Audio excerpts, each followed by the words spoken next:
Mammal is a psychosexual exploration of grief with a strong sense of direction and two strong central performances, albeit one that manages the rare feat of feeling both sensationalism and lifeless in the same instant. Writer and director Rebecca Daly has a strong sense of tone, creating a palpable uncertainty and anxiety that pervades the first half of the film. Daly crafts an engaging sense of ambiguity, allowing tensions and uncertainties to simmer beneath the surface of the relationship between her two central characters. The performances help a great deal, with Rachel Griffiths doing great work as the divorced and isolated Margaret, and Barry Keoghan offering strong support as the mysterious Joe. Mammal is filled with awkward silences and tense foreboding. Unfortunately, all of those tension and anxiety has to build to something, and Mammal suffers in how it decides to deliver upon and follow through on all that suspense and ambiguity. Mammal really struggles during its second act, offering twists that should be shocking but are ultimately entirely predictable. Mammal seems to try to escalate in its final act, but the film suffers quite a bit from its own efficiency at setting the mood. In its last 40 minutes, the film is left nowhere to go but the most expected directions, the blows softened by the fact they've been awkwardly signposted.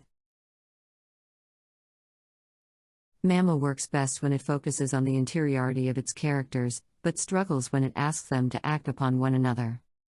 Mammal focuses on Margaret, a lonely woman who lives a relatively isolated life. She is active in her local community, involving herself in local activities, but also seems quite detached from the world around her. Over the course of its runtime, Mammal hints at the character's own past. Margaret was married at one time and had a child. She left that family to strike out on her own, for reasons that the film leaves ambiguous. Possibilities are suggested, but answers are never offered. "I never asked you to understand," she bluntly tells her ex-husband. In terms of themes and visual, Mammal is not a particularly subtle film. Indeed, the movie consciously and repeatedly emphasizes the lingering trauma of the experience by focusing on Margaret's C-section scar. That scar is rendered as a literal expression of the deeper wounds Margaret is nursing and working through. It is quite literally a scar left by the family she abandoned. For all that Mammal consciously and repeatedly avoids articulating the particulars of Margaret's case, it never hesitates to signpost its intentions. To be fair, this signposting proves quite handy early on. Daly does an excellent job establishing a mood for the film. Shortly after Margaret discovers that her son has gone missing, she encounters a wounded youth in the alley behind her home. Margaret takes Joe and attends to his wounds. Over the course of the film, the relationship develops and deepens. Joe is quite clearly a surrogate for Margaret's lost son, but the film also suggests that there is something more simmering beneath the surface, something untoward. Daly does excellent work establishing attention. The film returns time and time again to images and themes of water, establishing its pop psychology sensibility. The sequences are all beautifully shot. Daly also uses her camera very well, consciously sexualizing and objectifying Joe in a way that makes the audience uncomfortable even before the script starts dropping hints at a more complicated relationship between Margaret and Joe than the surrogate-son dynamic implied from the setup.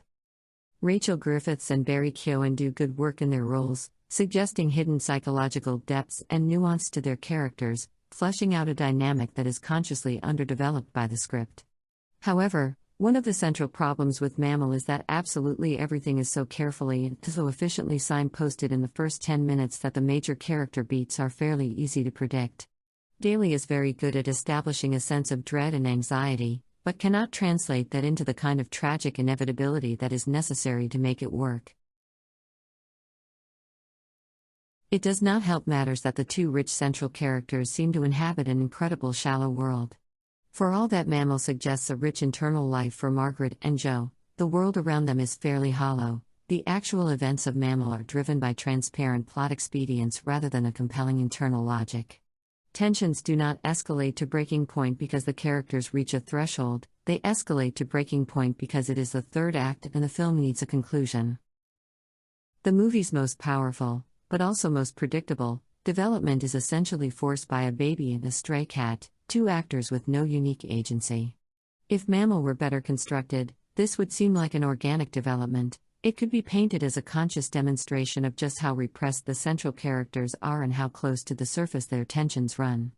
Unfortunately, Mammal lacks that finesse.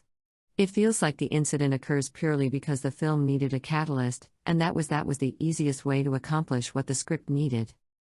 Mammal is full of those sorts of shortcuts that mistake function for form. Margaret's ex-husband Matt never feels like a real character in his own right, instead appearing as a named plot function. The same is true of Joe's friends, who function as both plot points and thematic elements while never feeling more tangible than the baby or the stray cat.